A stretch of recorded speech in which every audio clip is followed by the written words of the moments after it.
I'm Jess. Welcome to the Rochester Press Box from McGregor's. The Rochester Press Box is brought to you by McGregor's Grill and Tap Room, now with 6 locations, including the newest at East and Alexander, featuring in-house catering for parties. McGregor's, a beer lover's paradise.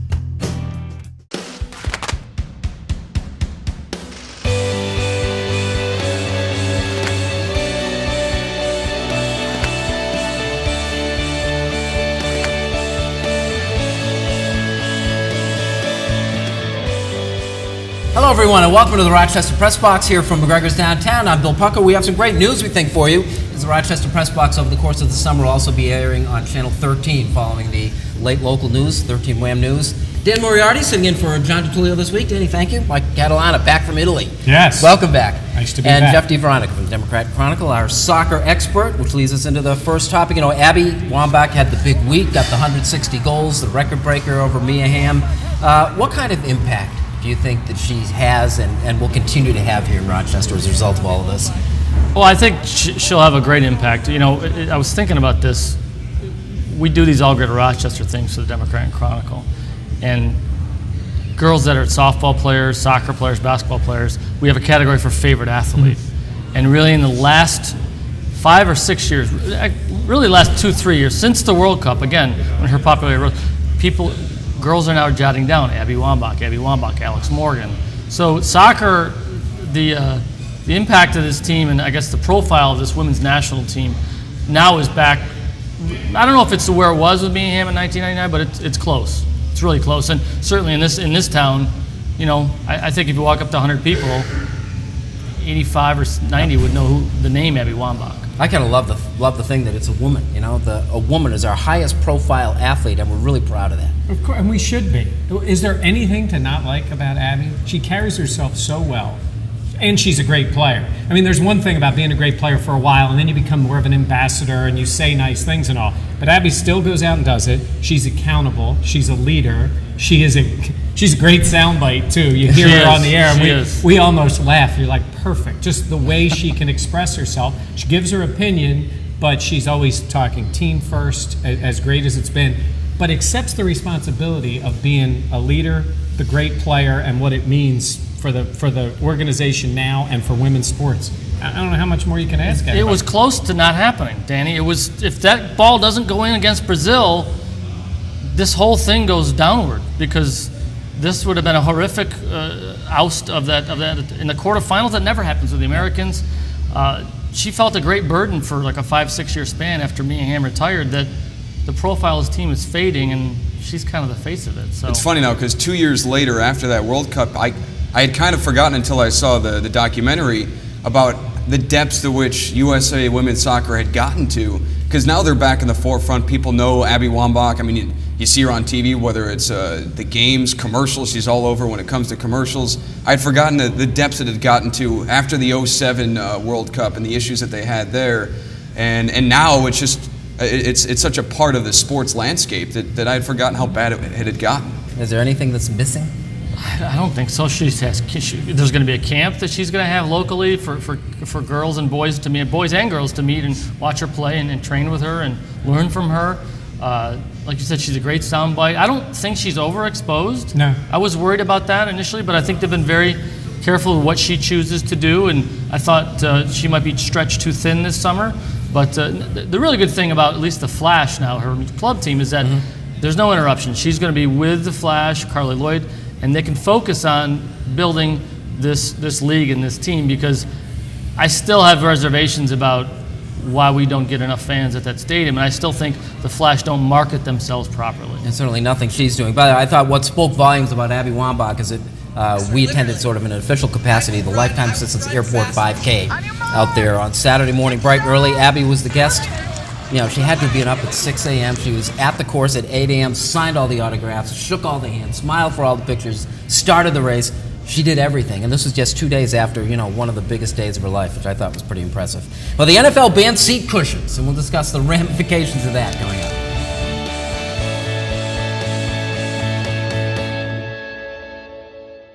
Hi, I'm Kaylee, and you're watching the Rochester Press Box from McGregor's. Welcome back to the Rochester Press Box here from McGregor's. Bill with Danny, Mike, and Jeff. The NFL has banned seat cushions, which is sort of culture shock for Buffalo Bills fans. Security reasons, Danny, what do you make of this? Well, it's interesting because, especially in Buffalo, you just mentioned, well, they have bleachers, first of all, and they play, well, a fair amount of cold weather games. They don't have as many this year, but most seasons they've had at least a couple of December games, and we know how cold it can get at Ralph Wilson Stadium in Buffalo, and to not have seat cushions. I think when the NFL released those new standards, that was the one thing that surprised people the most. It seems like such a dopey thing to be discussing, but there is a big picture to this, isn't there? You got to be careful. I mean, it's just we've seen it too often. I mean, they make those things, you punch them and they get hot. Just stick them in your back pockets and sit on those. They'll keep your tush warm.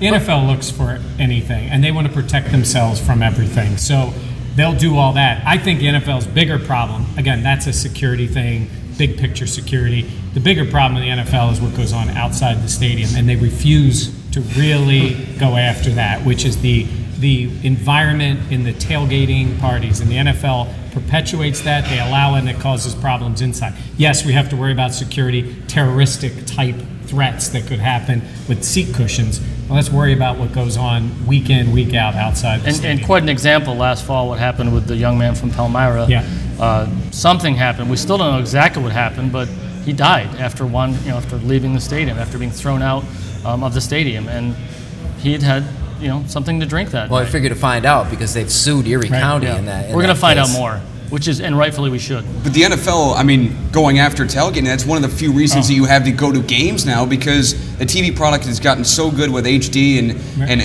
I mean, the NFL, I think, is the best game on television. It's going to be harder to get people to go to the games if you get rid of something like tailgating. I agree with you. That is the short-term benefit for them. Tailgating, go have your party, go to the game.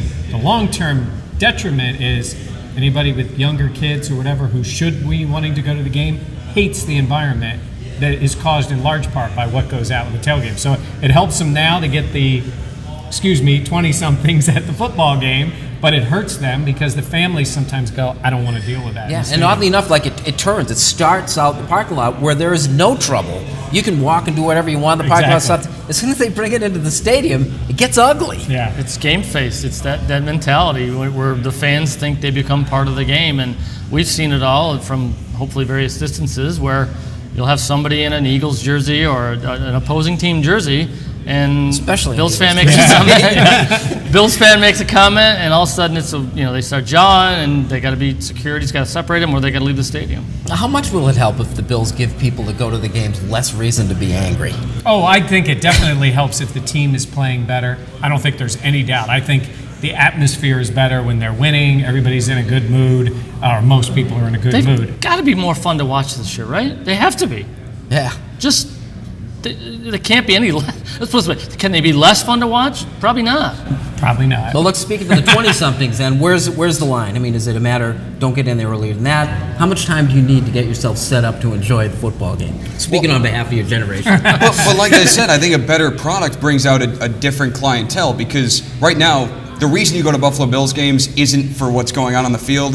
It's for the party beforehand, the party during the game, and the party afterward. So you're getting those people in who are going there basically to drink. And whereas if the Bills are good, you're going to get people in there that want to see good football, and that's going to bring different people to the stadium. All right, when we return, like it or not.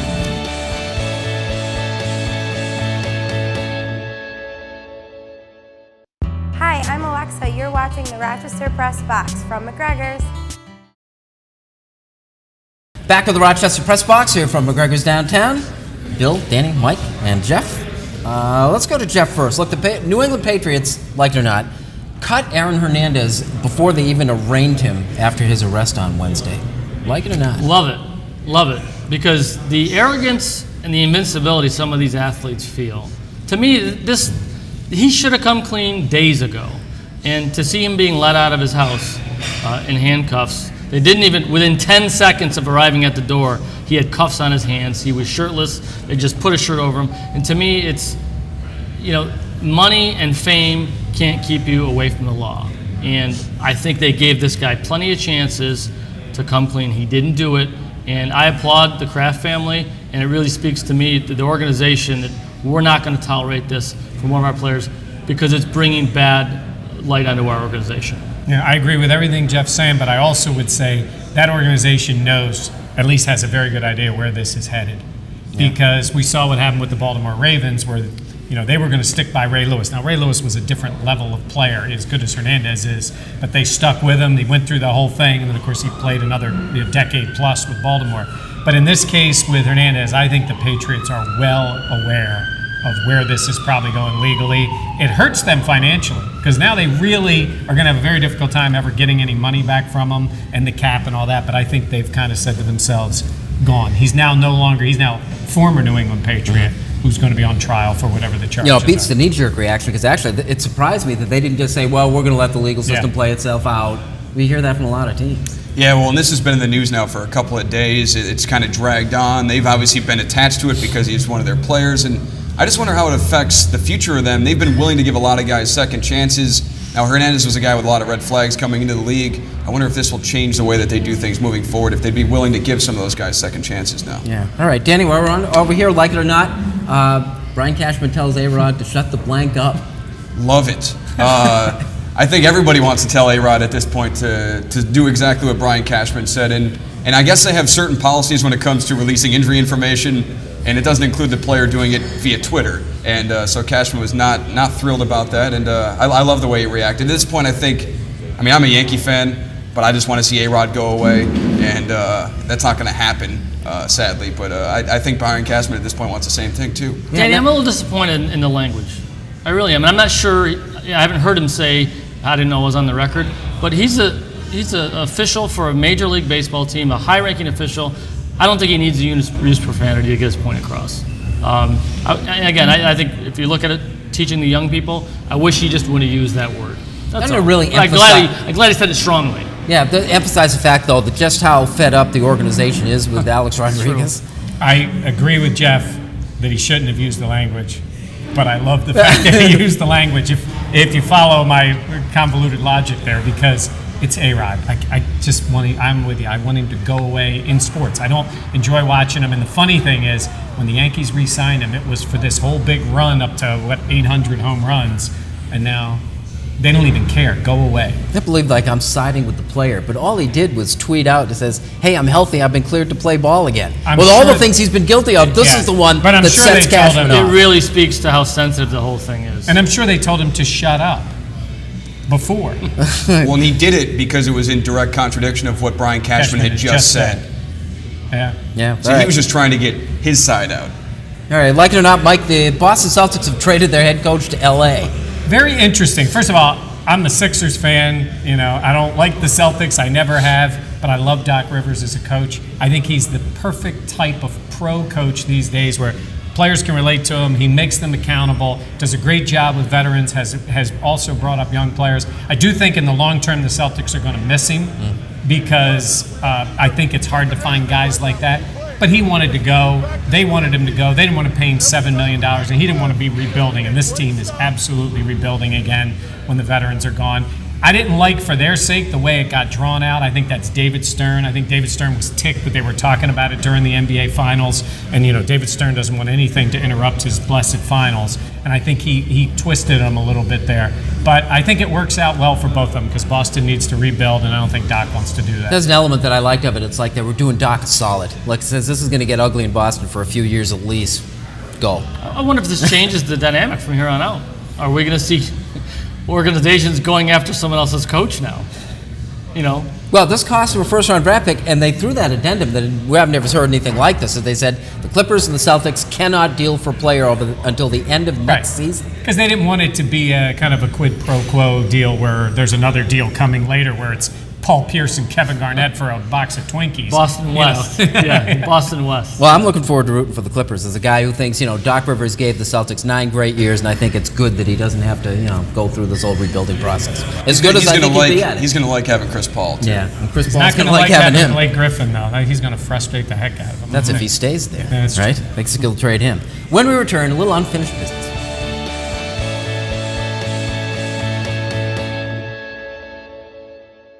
Hi, I'm Haley, and you're watching the Rochester Press Box from McGregor's. Welcome back. This is the Rochester Press Box from McGregor's Unfinished Business. Danny. Well, I guess I'm going to address this to the LeBron haters out there. There's plenty of them, and I guess the Cleveland fans, I'll push you to a side. I totally understand your pain, and so I will not include Cleveland fans in this whole thing. But the haters out there that can't stand LeBron because of the decision I'll be honest, I wasn't a fan of the whole not 5, not 6, not 7, that whole deal. But I've moved past that now because the guy is an unbelievable player. So LeBron haters, you can hate him all you want, but I hope that you're at least enjoying watching the guy play, because I grew up idolizing Jordan. I didn't think we'd ever see another Jordan. I don't know if we ever will see another Jordan, but he's the best player since Jordan, and I think 10 years from now, he has a chance to be even better. We heard Magic Johnson say it after the NBA Finals were over. I don't know if we've ever seen a guy that has as many tools as this guy has to play with, and he's starting to show that now. He's gotten better every single year, and so even if you're hating him, I think it's time to start enjoying him, because guys like this don't come around very often. We haven't had one since Michael Jordan. Be a cluttered season coming up for him, right? Because his contract comes due, and that's going to start, Yeah, he can opt out in 2014, which will make things obviously pretty interesting. Alrighty, Jeff? I don't know why the LPGA Championship is no longer going to be at Locust Hill Country Club. I thought, and I certainly think after 37 years, it deserved one farewell shot. It didn't get it. I don't like the way the whole thing was handled. I don't know what Monroe Golf Club is going to provide that Locust Hill didn't, but I think if there's more transparency from here on out, rotating that tournament around the golf courses in Rochester, it could be a great thing once again. But I feel bad for the folks at Locust Hill Country Club. The volunteers, the members, everyone over there deserved a better parting shot than to just find out in the media that the tournament wasn't going to be any longer. So that's definitely a triple bogey on that one. When they get around to actually announcing this firmly, I suppose that there's an opportunity at least to make up some of this ground at Locust Hill. I hope they take advantage of that. Hope so too. Mike? I got a chance this week to go to the house of Thomas Bryant, the young kid from Bishop Kearney, who is right now arguably one of the most highly recruited players, certainly one of the juniors to be recruited around the country. And it's just a very interesting dynamic to sit across the kid, and I know Jeff's talked to him and the guys have talked to him and all. You realize he's a baby. He's this young kid. He's 15 years old, but he happens to be 6'9", incredibly talented, and the apple of the eye of every college coach around the country. And as I sat there with he and his mom and they talked about what this process is like, I think to myself, how would I handle it? How would anybody handle it? It's great to be loved by everybody, but everybody wants something from that kid. Colleges, even other high schools. There's a lot of people that don't like him and don't even know the kid because he's so good. He is a unique talent. He is an NBA talent. He's really our first NBA talent since John Wallace out of this town. I'm rooting for the kid. I hope things work out well for he and his family. I hope he's around here for a while. I'd like to see him at Syracuse because I'd like to see us follow him. But everybody wants this kid. And while that's great, it's also not easy. It's such an interesting dynamic because I got a chance to see that team a number of times play this year, and I keep waiting for this, I never saw it. Well, keep in mind, he was a sophomore, and he had seniors on that team. I think this year you're going to see a different kid. Yeah, but just looking forward, again, the idea that we'd like to go back in time and see John Wallace play again for Greece Athena High School, what a big deal that was. Between Thomas Bryant and Gavin Hall, really going to be fun to watch the next decade. Yep. Should be. That's a good point. I'd like, anybody remember who won the LPGA Championship at Locust Hill? The last Locust Hill. There was a lot of rain. NB Park. Well, NB Park is playing in the Women's U.S. Open this week, and the last person to win 3 majors, she's got the first 2 of the season, was Pat Bradley back in 1986. NB Park is one of those South Korean golfers, and whenever you talk about the LPGA these days, it seems like the idea that there's too many foreigners winning these tournaments, we can't really identify with them. Well, NB Park has done everything humanly possible to integrate herself with the American public. When she first came to the United States, she moved into Florida like most of these people do. Her mother would not let her back into the country of South Korea for 2 years. She wanted her to get more indoctrinated into the culture of the United States and told her that she couldn't watch any of the South Korean soap operas, which were somehow available on television. She says, because I want you to learn to speak English. She's done all these things. She's become a tremendously good golfer. And by winning this week, I think NB Park can probably do more for the LPGA than anything else that could happen. It'd be the 3rd out of 3 majors. Again, hasn't happened since 1986, and there's 5 of them. Mm-hmm. So it's like, when you talk about Grand Slam, there's a whole lot there. Thank you guys for a great show. As always. Again, a reminder that the Rochester Press Box here from McGregor's now airs on Saturday night following the local news on Channel 13 at 11:30, in addition to its regular time spot on Rochester CW at 11. Thanks for joining us. We'll see you again next week.